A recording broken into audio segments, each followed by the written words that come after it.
Hi, my name is Syed Mujtaba Hassan, and my student ID is VSS30904. We have been doing the project, we have been doing the assignment of trade policies, and I'll be discussing today the disadvantages part of trade policies and the conclusion part. One of the disadvantages of trade protectionism is basically it barricades, it stops the what to say the new entrant into the market or the foreign entrant into the market. So what happens with that is basically the local manufacturers, whoever is producing locally, only they lead the market, and the foreign market and the foreign players in the market are not allowed to enter into the market. Now this basically it's basically kind of it regulates the market in a sense that local product manufacturer can dominate the market, and the foreign companies do not have much influence in the market. Let's say, for example, if it's FMCG or if it's a technical product. The second disadvantage I would say over here could be the trade protectionism leads to the rise in the price of the good, because the local market, the local manufacturers are aware that no new entrants are going to enter into the market because of entry barriers, and international companies would not be able to influence it, and they would not be able to manipulate the prices, and that would definitely give what to say that a motivating factor, or you can say a driving force to the local manufacturers to increase the price without increasing the quality as such.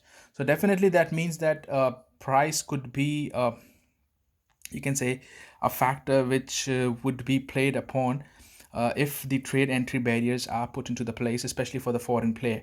One of the I would say another disadvantage which I just mentioned in my notes as well over here is trade protectionism can also lead to economic isolation. So, let's say, for example, if international countries are not allowed to trade into any particular country, so definitely it would lead to some economic isolation, as well as you can say maybe environmental isolations, because not many countries would be interested in coming into your country and trading because of such an entry barriers and trade protectionism.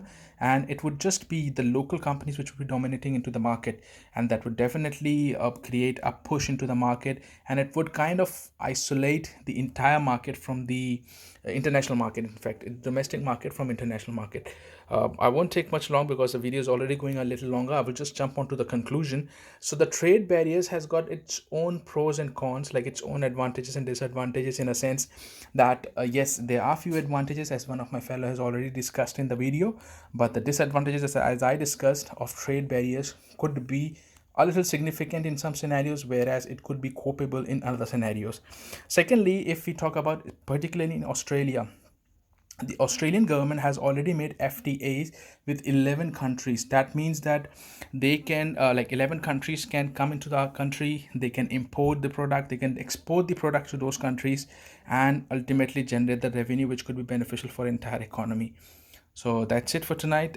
And in the end, again, I would like to thank you all, whoever has watched this video, my professor, Mr. Swan, and thank you very much. My student ID, I'll again repeat, my student ID is VSS30901.